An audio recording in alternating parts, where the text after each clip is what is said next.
2023 সাল গোটা রাজ্যের সাথে তাল মিলিয়ে উল্টো রথের দিন ব্যাপক আয়োজন হয়েছিল কুমারঘাটেও। উল্টো রথে এদিন সামিল হয়েছিলেন 8 থেকে 80 বয়সের সকলেই। জয় জগন্নাথের আওয়াজ উঠছিল তখন আকাশে বাতাসে। মনোজ্ঞ এক পরিবেশ তৈরি হয়েছিল কুমারঘাটে। তবে আচমকাই ঘটে গেল এক অপ্রীতিকর ঘটনা। বিদ্যুতের তারে রথের খুঁটি লেগে বিদ্যুৎ স্পৃষ্ট হয়ে ঝলসে গেল 10টি তাজা প্রাণ। এর মধ্যে শিশু, মহিলা, প্রাপ্তবয়স্ক লোক ছিলেন। প্রায় 3 বছর অতিক্রম হতে চলল এই দুর্ঘটনাটি। সময়ের আবর্তে ঘড়ির কাঁটা তো ঘুরল ঠিকই, তবে নিহতদের পরিবারের মধ্যে কিন্তু আজও সেই স্বজন হারানোর যন্ত্রণাটা একদম দগদগে ঘায়ের মতো রয়ে গেছে। যদিও সরকারি সহায়তা পেয়েছেন মৃতদের পরিবার, কিন্তু অর্থে তো আর লোকের অভাব মিটে না। এমনটাই আফসোস করলেন প্রয়াত এক নাতনির ঠাকুমা।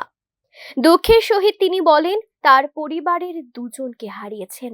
বাকি দুজন আহত হয়ে আজও বিছানায় শয্যাশায়ী। আমার দুজন গেল গিয়া, নাতিন আর বউ, আর একজন আছে এখনো, ওর আতত নাই, এমনি পুরো আস্তা পুরা। আর ওখানে শুনছি 16 তারিখ আবার রথের মিটিং হইতেছে। তো রথের মিটিংয়ে যাতে কোনো দুর্ঘটনা না হয় আপনারা সতর্ক থাকবেন আর সবাই আনন্দ ফুর্তি করবেন। আপনারা সরকারিভাবে কোনো ধরনের কোনো সাহায্য পেয়েছেন? সরকারিভাবে আমরা সাহায্য কিছু পাইছি।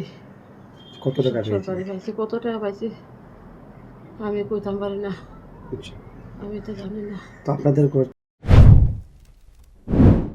যদিও এই ঘটনার পর থেকে অনেকটাই কঠোর প্রশাসন। বরাবরের মতো এবারও প্রশাসন রথ উৎসবকে ঘিরে চূড়ান্ত প্রস্তুতি করে রেখেছে।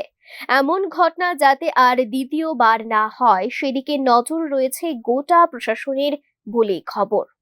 দুর্ঘটনার কোনো বিবরণ হয় না, তবে এতে যে প্রাণহানি হয় এটাই বড় মর্মান্তিক।